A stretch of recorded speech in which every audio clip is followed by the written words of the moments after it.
Assalaamu calaykum waraxmatullaahi wabarakaatu. Kusoo dhawaada channelkeena meel walbaa joogtiin waa idin salaamay.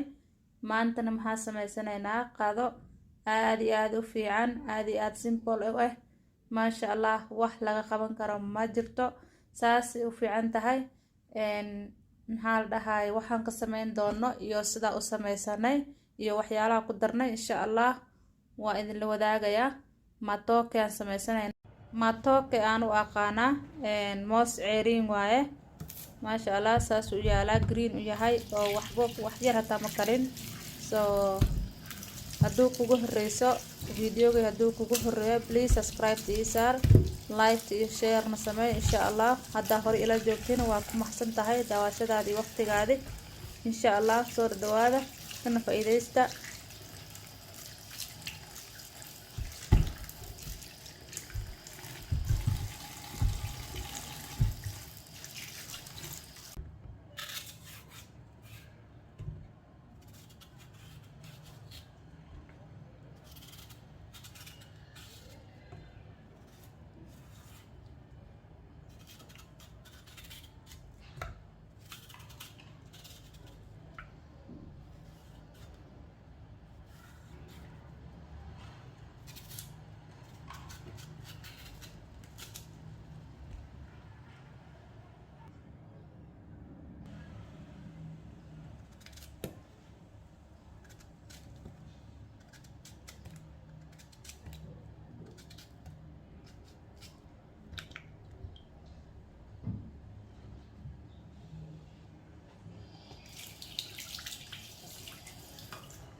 aniga hadda kaarato iyo moos iyo hilib iyo yaanyo wax yar xawaaji aan ku daray iyo cusbo intaasaan isku kariyay balse adiga haddaa jeceshahay any greens ama vegetables waa ku darsan kartaa gibigoodii maasha allah saasna inoogu soo baxday ana hadda malaayna kor waan ka saartay malaay lacaantiisba macaan waaye maasha allah laazim ma ahan inaa waxyaalaha kale ku darto keligiisaaba macaan insha allah soo boroogay siina wad ilmaha iyo dadka dhan aad ugu fiican yahay